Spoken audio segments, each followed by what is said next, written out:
Ladies and gentlemen, I have always opined on this platform that in politics, nothing happens out of mere coincidence, and that everything in politics is normally well planned, well scripted, and executed to achieve a specific political objective. Nothing in politics just happens for the sake of it. Earlier today, Raila Odinga used public transport to CBD, and CBD came to a standstill.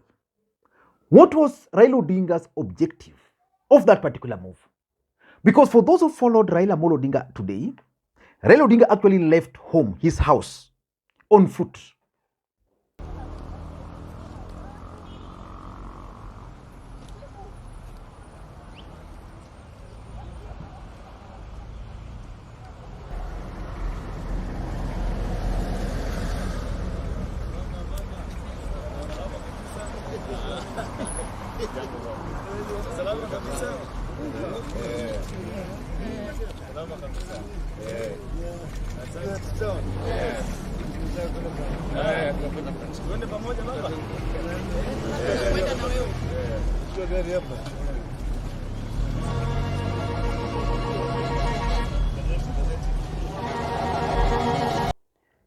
He then headed straight to the nearest Matatu station, where he boarded a bus to Nairobi CBD.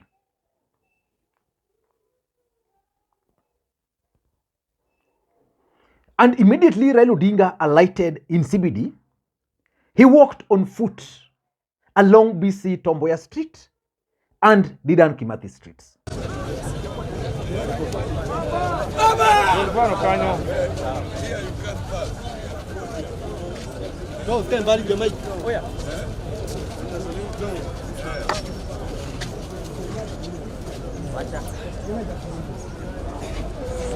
Baba, mimi ndio caretaker hapa. Naweza peana information kidogo.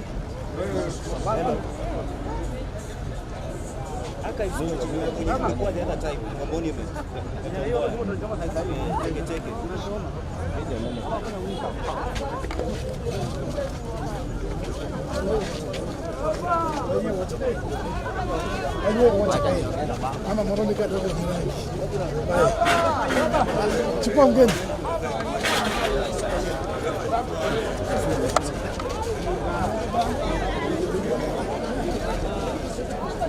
Huyu ndio rais, kwani kuna rais mwingine? Haya, tusonge mbele.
Raila Odinga then took his breakfast at the famous Pronto restaurant.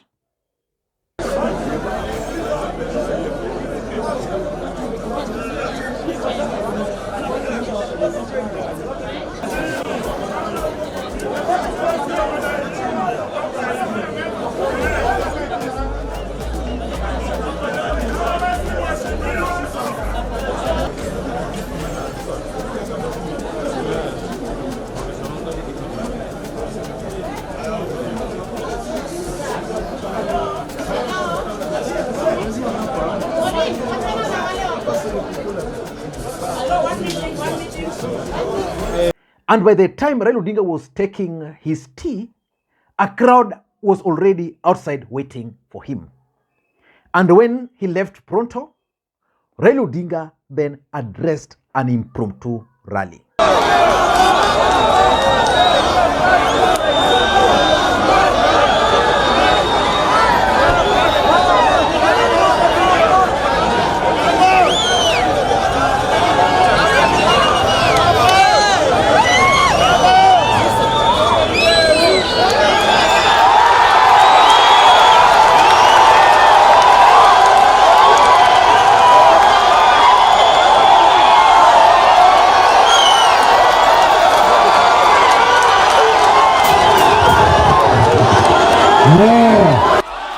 Haya, vijana hoye! Vijana hoye! Vijana hoye!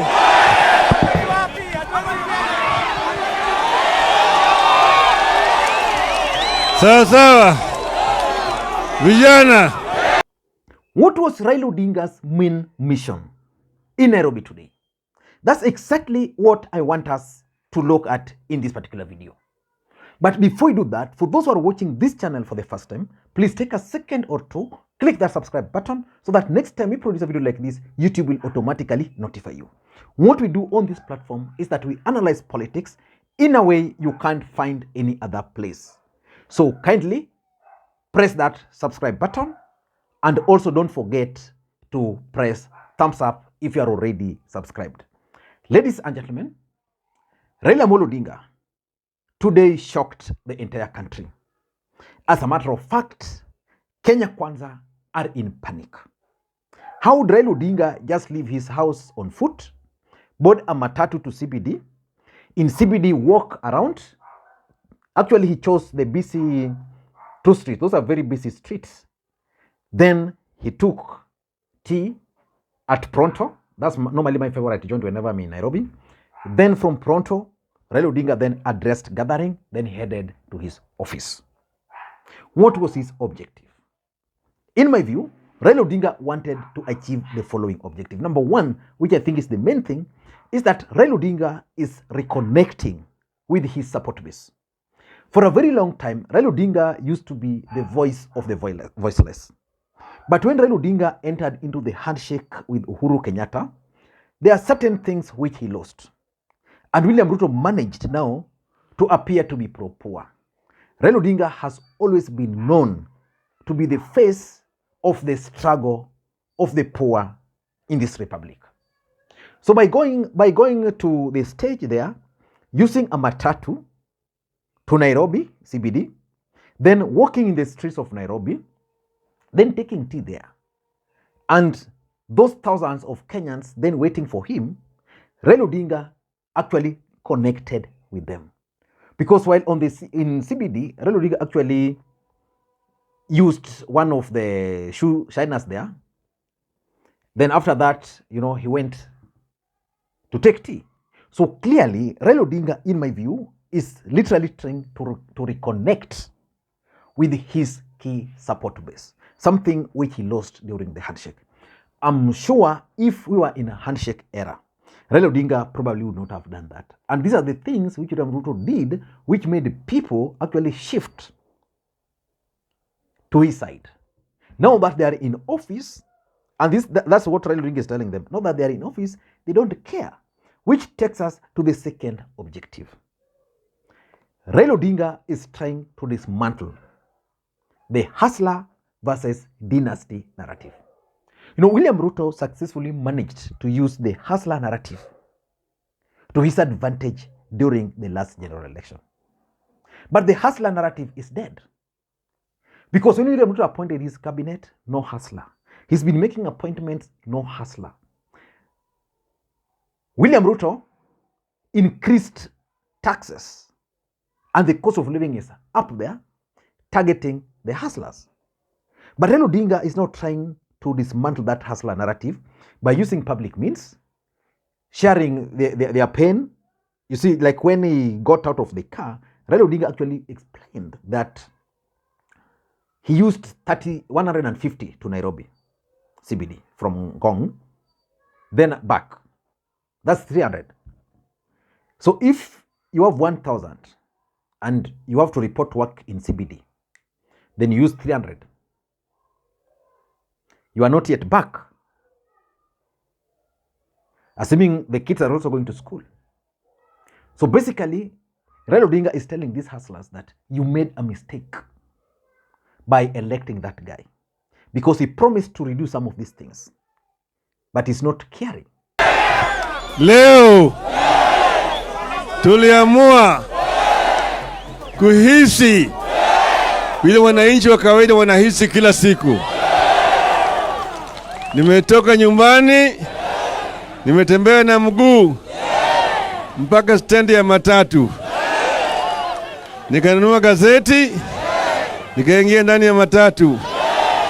Kutoka kule upande ya Ngong tukaja moja kwa moja Karen, Dagoreti, mpaka hapa ndani town mwenyewe.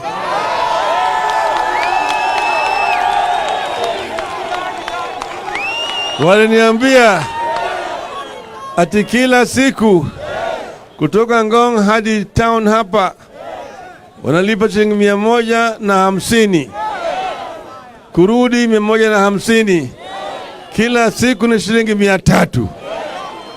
Wakaniambia unga 250, sukari karibu 500.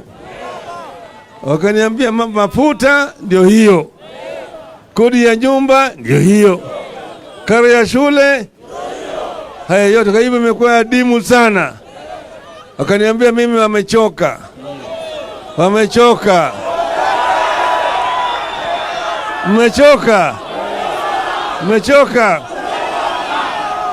Nikaenda pale, nikatoka, nikaenda pangine, wakapanguzia mimi viatu pale.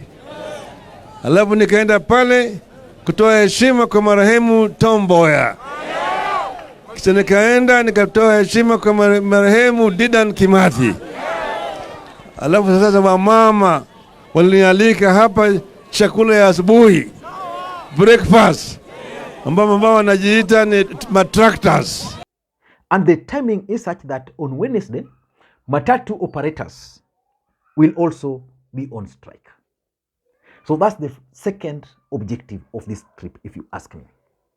Number 3, Raila Odinga is actually trying to create a momentum for Wednesday demos. They were in CBD. Rigathi has always told them, do not step there. People were there, peaceful, they left. By the time Raila Odinga was leaving CBD today, everybody in Nairobi and in the Republic of Kenya felt the presence of Raila Odinga in Nairobi. And they started comparing previous photos of Rigathi Gachagua, because Rigathi Gachagua has always walked in Nairobi, from his office to wherever. But this one of Raila Odinga shocked everybody. When people heard that Raila Odinga was in at Pronto, everybody rushed there. And you're wondering, what is it about Raila Amolo Odinga? So it's generally creating the momentum, the right momentum for his Wednesday mandamanos. And that's why Kenya Kwanza are reacting. I've just had a statement by Professor Kithure Kindiki warning against Wednesday's mandamanos. And let me just read for you some post here by Cleophas Malala. He's saying, another normal sarcastic to hoodwink people, which Kenyan walk to work surrounded by well-trained officers and government-fueled vehicles following and waiting for him. And which workstation was Raila Odinga and Azimio reporting to? You know, we've seen severally Rigathi Gachagua walking. Nobody has ever bothered. But now for Raila Odinga walking, it's now hoodwinking Kenyans, which means they've panicked. Let me also share with you another post here by, I don't know how to describe him. This gentleman called Cherargei. Cherargei. Now, this is what Cherargei is saying, so that you can understand that these guys are shocked. He's saying that handful of hired crowd following Tinga. Tinga is hungry for power, that he doesn't care and can interrupt ordinary Kenyans trying to earn a living. How do you interrupt ordinary Kenyans trying to earn a living when you are saying that they've been hired? So it means if they were hired, really they were on work, on duty. So why are you saying that these people have been interrupted? That this, he's saying, this public loitering is meant for economic sabotage by Tinga. Relax, Tinga is not above the law. He shall be arrested unless Azimio Oka minions are telling he is above the law. The sponsors of Tinga, Azimio Oka, are known. We shall name, including some NGOs, with an intention of destabilizing the country. So basically from Cherargei's statement, it is also clear that these gentlemen are actually in panic mode. So the momentum is being raised. Number 3, Raila Odinga is generally also trying to incite Kenyans, especially on the cost of living. You know, the cost of living is so high in this country to an extent that you just take a mat. I think Raila took it around the Galleria there to town and you pay 150. You know, it doesn't make sense. It doesn't make sense that the cost of fuel in Mombasa is more expensive than the cost of fuel in Tanzania and the cost of fuel in Rwanda. Because, for example, let's take Rwanda example. Kenya and Rwanda get fuel from the same place. Then the same fuel docks in Mombasa. Then in Kenya, now they can distribute it from there. For Rwanda, they have to now transport it again from Mombasa, if you understand that distance, from Mombasa all the way to Rwanda. But the cost of fuel in Rwanda is cheaper than the cost of fuel in Kenya. Doesn't make sense. And this is exactly what Raila Odinga is telling Kenyans, that the cost of living is high. It's reminding everybody.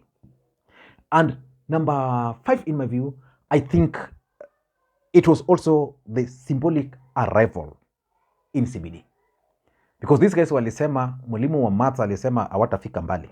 Sasa ni wapi hapo? So basically that's what Raila Odinga was telling these people. I'm in CBD, symbolically. So for those who wanted to arrest me, I'm here, arrest me. But again, he was sending a coded message that if you attempt to arrest me, all these people you saw following me, they will be there. So nobody can now dare, I'm sure, touch Raila Odinga after today's event. Because if he could just walk like that and people would follow him like that, what if you dare kill Raila Odinga today? What will happen? What do you think will happen? His supporters will come for you. That is also a message. And lastly, I think Raila Odinga is generally reinventing himself. Is he reinventing himself for 2022? I mean, for 2027? I'm not sure. But I'm looking at the presence of Wycliffe Ambetsa Oparanya with Raila Odinga, and I'm asking myself, is Raila Odinga grooming Oparanya? Or what is Raila up to? And by the way, Jubilee Party has also gone. Uhuru Kenyatta has lost the control of Jubilee Party. And that court ruling, in my view, was intended to divert attention of Kenyans from this Raila Odinga's rally today. But I'm going to give you more details about Uhuru Kenyatta's losing Jubilee Party. Thank you guys, and may you have a good day. Bye-bye.